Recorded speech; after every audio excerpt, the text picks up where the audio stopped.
Hello, darling one, and welcome to my channel.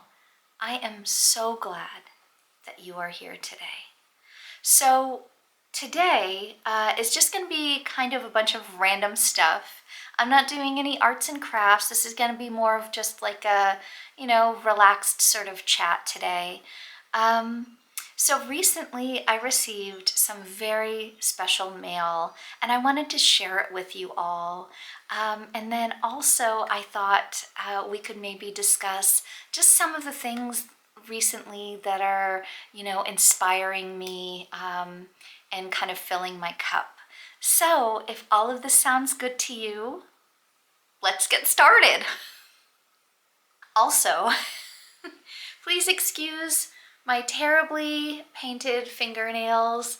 I like having black nails, but I'm really bad at painting them and I'm not bougie enough to get them done more than like once a year. So I'm recording this in February, I think. I don't know, it might be March 1st or something. The first piece of mail that I wanted to share with you today was actually sent to me by my friend Hallie, who owns a vintage clothing store in Wichita, Kansas called The Hereafter, and it's a pretty great place. But they sent me this handmade print of some love cats. Isn't that wonderful? How sweet is that? And I think it was, it's definitely, there's ink. It feels like it was hand blocked. Is that what it's called? Hand blocked? But what a cool piece of art. And just how thoughtful is that? They also sent me a little note along with it informing me that I have been added to their friends mailing list, where just whenever they feel like making artwork and spreading a little cheer, they will actually send some my way. And what a wonderful idea. It's when you have Patreon, right? You're making art because you have to. You're putting it out every month. You're mailing something out every month because you have to. But I think there's something really special about putting together a list of good friends, and just whenever you're thinking about them or you feel like you just want to make their day and you feel like making art and you send it to them, that's such a precious idea. And that's one of the reasons I wanted to share that with you today. I realize if you look, there's a candle burning behind me and it almost looks like my hair is on fire if I do this. So I just wanted to let you know my hair's not on fire. It's a candle back there, okay? Don't worry about it. Okay, so the next piece of mail that I wanted to tell you about is actually from my friend Nick, who actually co-hosts a horror podcast called the Carnage Report podcast. And it's pretty awesome. He co-hosts it with a gal named Julie. And honestly, it's like one of my top 3 horror podcasts that I listen to. Actually, top 3 of all podcasts that I listen to. So he sent me some stickers. He sent me so many stickers. Look at this. This one glitters. This one, there are different sizes. Look how many there are. And, I only have so many cups or space on my sewing machine. So I was trying to figure out, what am I going to do with these stickers? Because I don't want to waste them. And I came up with this idea. I was thinking about those little free libraries. And I thought, you know what? What if I took one of my favorite horror books that I've read and I put a card in there with one of the stickers and just kind of explain about what the podcast is. The Valentines that I made in our Valentine's Day video, those were like the kind of final iteration of those cards, but I did like practice ones, just trying to like nail down what I liked and what I didn't like. And so I took one of those earlier iterations and I decided to use that as the card that I'm going to put inside this book. And it opens up like this. And I put one of those stickers on there. And I'm going to tell you what it says. It says, "Dear reader, if you have discovered this note, let me start by telling you that this is a really fantastic book. I couldn't put it down. It is clever, it is funny, and it is downright creepy. I am giving it away so that you can experience the joy of reading it too. Because you were drawn to this book, I am assuming that you are also a horror fan. If this is true, then I would also like to recommend to you one of my favorite horror podcasts out there, The Carnage Report. It is hosted by two witty horror enthusiasts who discuss horror news such as upcoming horror films to be on the lookout for, as well as one featured title. I highly recommend episode 50 where they discuss the film Lisa Frankenstein. I hope this information will be helpful to you. Have a spectacular day. Kindest regards, Corpsey Lou." And then on the envelope, I put, "If you are a horror fan, this is for you." And now I'm going to stuff it inside the envelope. And I'm going to stick it inside the book. And then I'm going to find the perfect little free library to put this in. The other thing that Nick sent me, oops, I think I just knocked the camera a little bit, sorry about that. The other thing that Nick sent me was this Final Girl support group sort of promotional, it's like, like trade cards, which I'm sure I'm not supposed to open because, if you like hold on to it, you can like sell it for $1 gazillion later on. But you know what? Screw that, I'm opening it.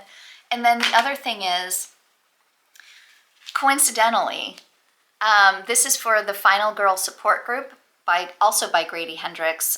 The book that I just showed you was My Best Friend's Exorcism by Grady Hendrix. So coincidentally, this is actually on my TBR list. And so I went ahead and I picked it up. Here it is, Final Girl support group. I've been reading it. So far, this one is actually not my favorite. I mean, it's good, as always. He's an excellent writer. I love his work. But I just think I prefer the other two that I've read, the My Best Friend's Exorcism and the Southern Book. Oh my goodness. The Southern Book Club's Guide to Slaying Vampires. I think that one was my absolute favorite of all so far. But yeah, I mean, it's okay. Basically, this book exists in a world where final girls were real, and all of the slashers that we know and love, such as like Halloween, Friday the 13th, Nightmare on Elm Street, those all actually happened. And these girls were actual final girls, and they're now part of this support group, and how they kind of deal with their trauma on a day-to-day basis, but also with the fear that there will be a sequel in which they will be attacked again by either the original monsters that tried to kill them and all of their friends, or you know, one of the monster's fans. So it's pretty dark. It's sad. It's very sad. But as with any Grady Hendrix book, there's always a bit of levity to them. So yeah, and I decided to cast the protagonist, who also is the narrator, as Parker Posey. I think she would be great in this role. So let's go ahead and open these bad boys up.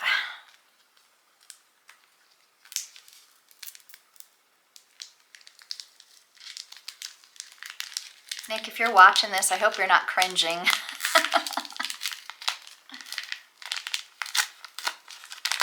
All right, let's see what we've got here.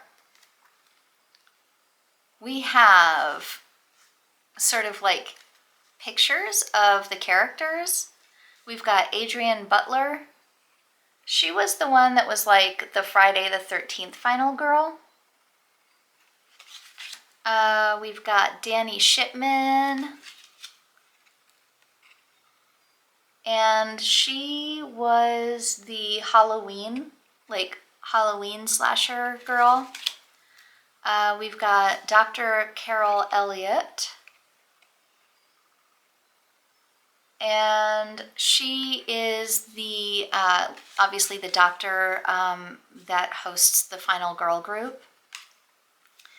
We've got, we'll come back to that one. This one is Heather DeLuca, and she is the sort of Nightmare on Elm Street final girl.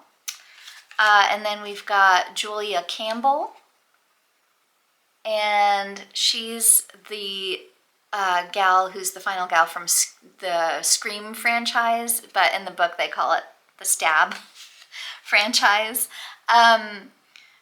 Also, I wanted to note that in the book, all of the franchises, like, they have different names from, like, what we know as the mainstream franchises, but you can tell which ones they are. And then this is Marilyn Torres, and she was sort of the Texas Chainsaw Massacre gal. And then we have, this is Lynette Tarkington. She's the main character. This is definitely not how I pictured her.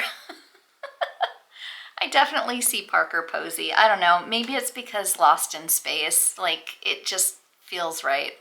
And then this is Lynette's only friend in the world, her plant, Fine. And that's short for Final Girl. So anyways, there we have it. And on the back, it looks like there are sort of like details or like questions about each character. So that's pretty neat. I'll look at those later.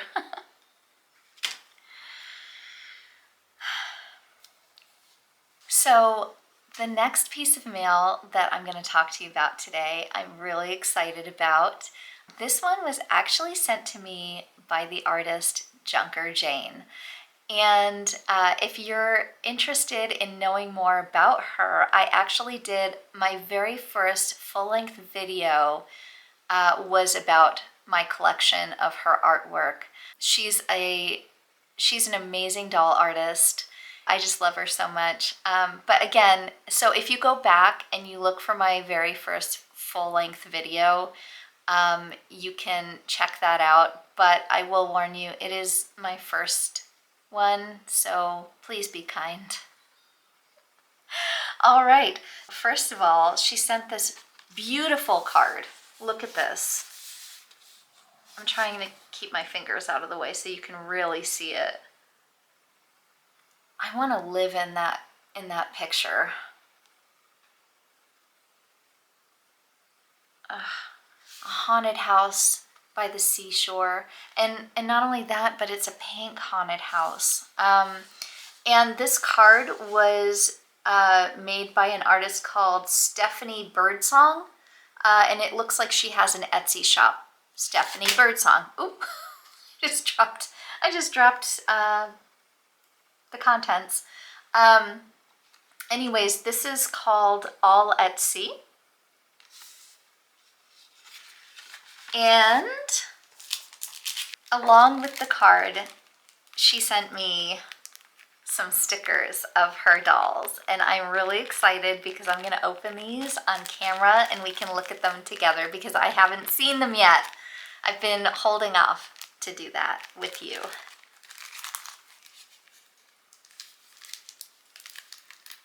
All right, let's see what's in here.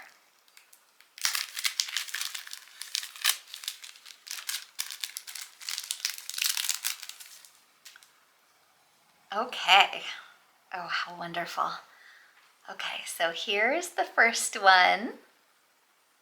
Look at that little cutie.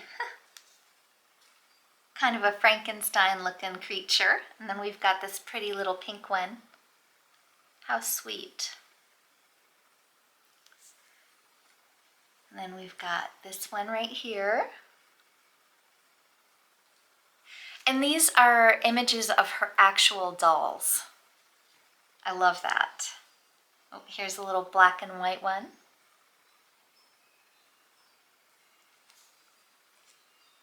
And we have a kitty with the fishy.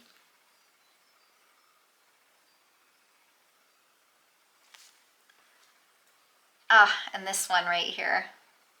Like a little clown. I can't decide which one's my favorite. Oh, I think it's down to these two. The pink one and the clown one. I can't tell if you can see it or not. I think those are my favorites. So I'm gonna have to choose one though, because here's the thing. I have this cup that I call my Lawrence cup because most of these stickers are from places in Lawrence, Kansas. And I have an empty space on it though, that I can put one of these little BBs. So that's what I'm gonna do, but I wanted to show off my stickers first before I do that. So these two I picked up at a shop in Lawrence called the Wonder Fair. And that is, yes, it looks like it's a witch maybe plunging a toilet. Maybe she's using the toilet bowl as her cauldron, but I like to think of it as she's plunging it. The reason for that is they actually have a haunted bathroom, and you can go there and you can experience the haunted bathroom for yourself. It's a little bit like a roadside attraction.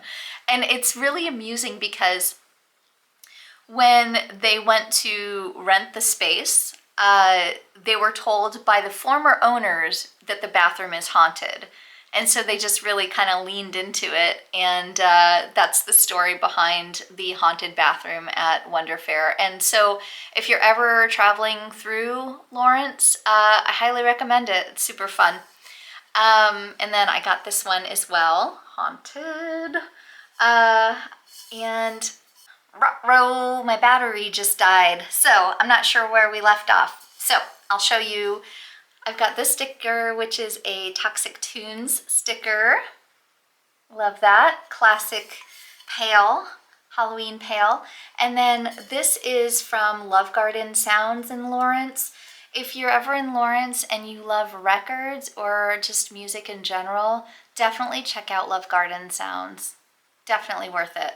And then we also have 1313 Mockingbird Lane. Which is a shop that has like they carry a lot of like spooky toys or like vintage Halloween stuff as well. So I highly recommend 1313 Mockingbird Lane. And then of course I put a Carnage Report sticker on there.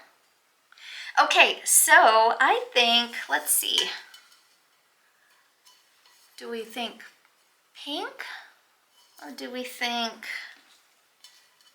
red? I think pink. I think we should do the pink one on here because she kind of matches the toilet plunging witch, don't you think?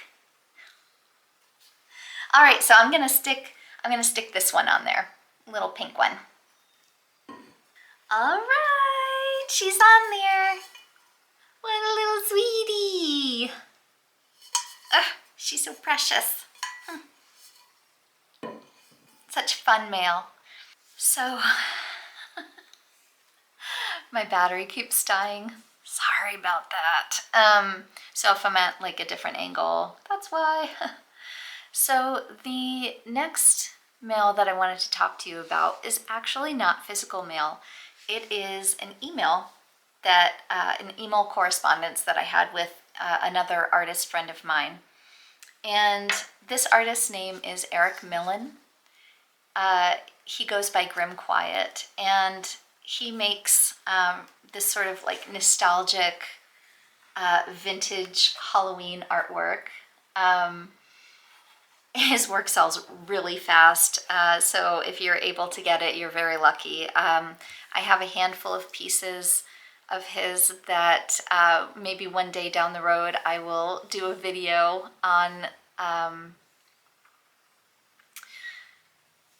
So artists, when they reach out to each other, generally speaking, or at least this has been my experience, when artists reach out to each other, they always ask each other, hey, what are you creating?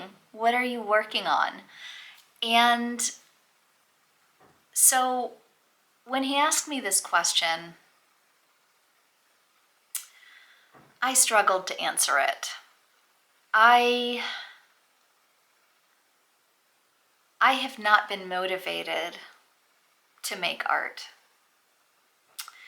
And I expressed to him that I'm not motivated because I feel this sadness for the world and sadness for our own country. And, you know, while some artists really thrive when they're sad, I'm not one of those artists. I'm just not. And he said something to me that was so profound that I really wanted to share it with you today.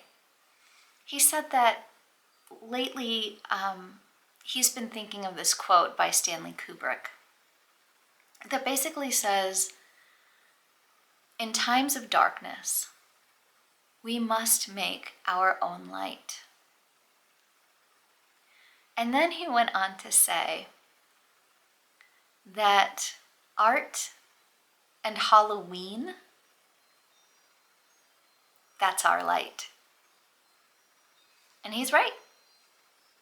He's right. Art and Halloween, that's my light. And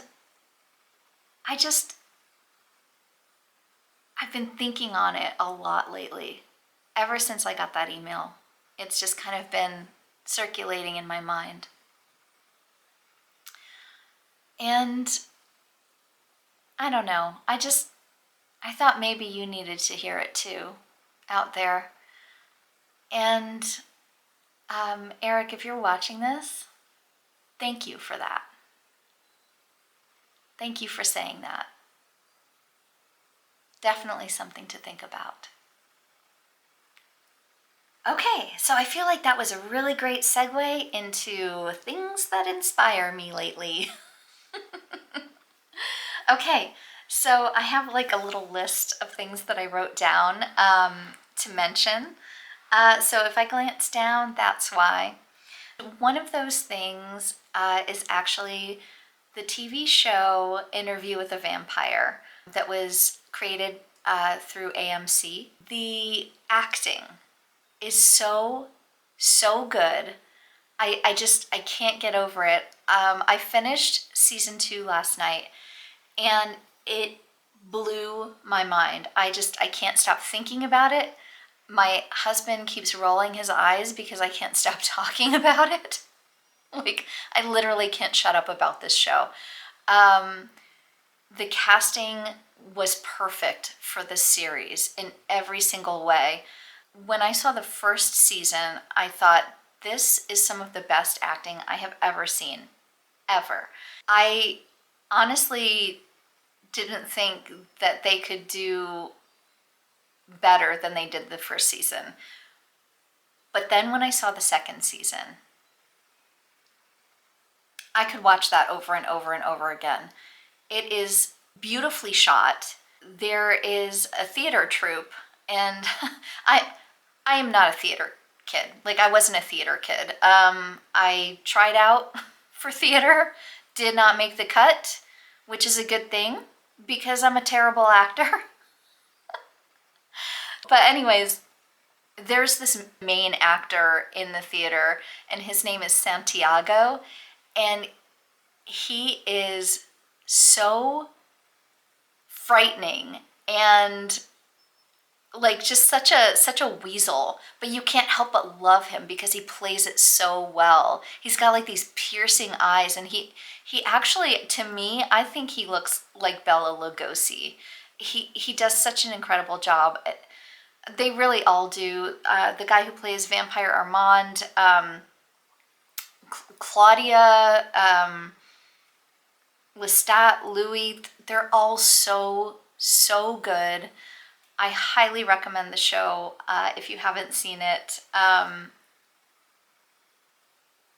It's incredible. And it's super inspiring to me right now. So you may see some vampire stuff in the future.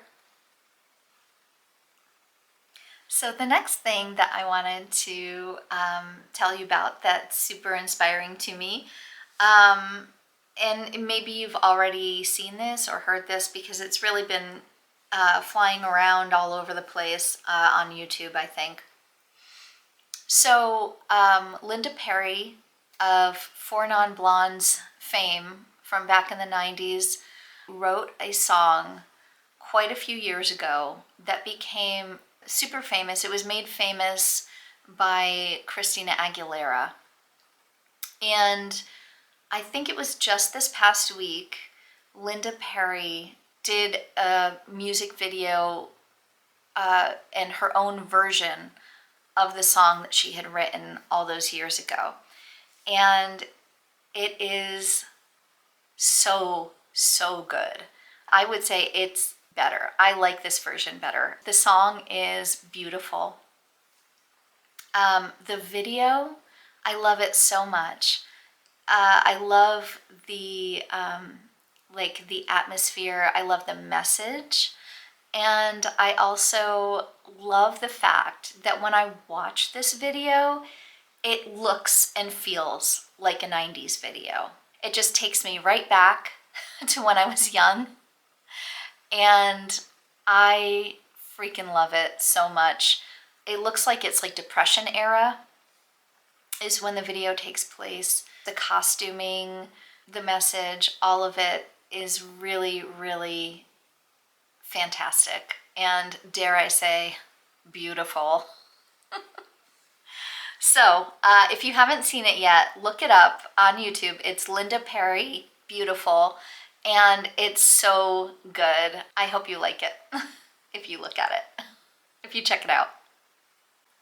Okay, the next thing that's super inspiring to me lately is actually a film that I'm very late to the game to. I saw it recently, rented it recently. I wanted to see it when it came out, but I wasn't able to get to the theater. Where I live,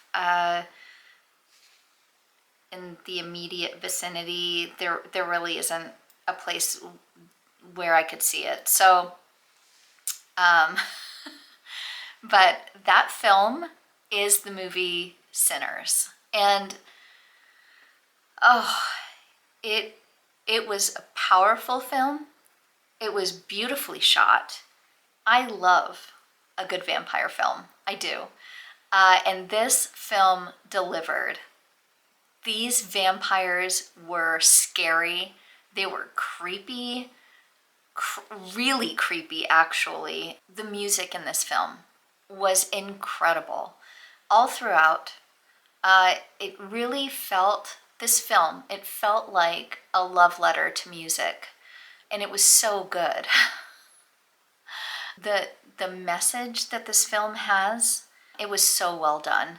And along with that message, there is a really satisfying comeuppance, like towards the end of the film. But I'm not going to tell you what it is because I don't want to give it away. The other thing that I really loved about the film was that, you know, the film centers around these two twin brothers that live in a world where they can't be with the ones that they love. And if you watch the film, you'll understand what I'm talking about. And it's tragic. But at the end, like in the end, they both found their own paths to be with the ones that they loved. Again, I don't want to give anything away. I really want you to see this film if you haven't seen it yet. And if you have seen it, feel free to like comment, leave a comment and let me know what you thought about it, and maybe what your favorite thing about the film was. I highly recommend it if you haven't seen it yet. And if you have, go see it again. Like ever since I saw it, I've thought about it, like on the regular. You know, I'll just be going throughout my day and a scene will pop into my head.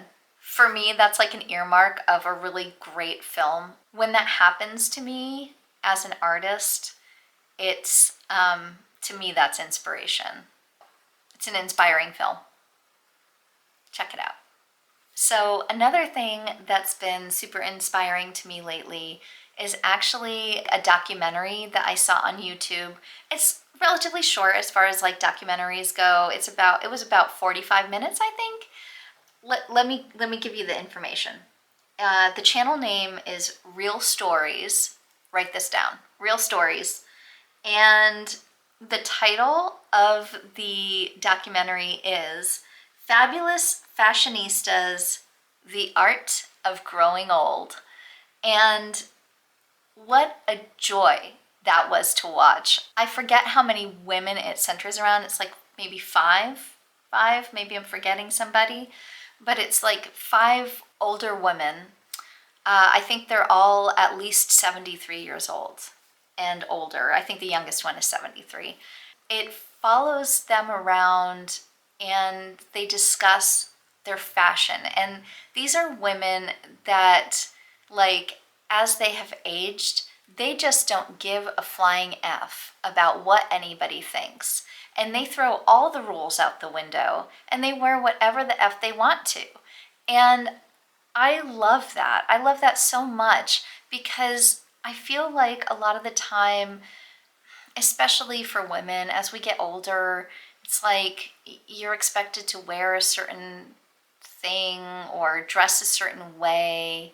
And if you're not doing that, then, you know, you're being immature, which is absolute crap, quite honestly. I mean,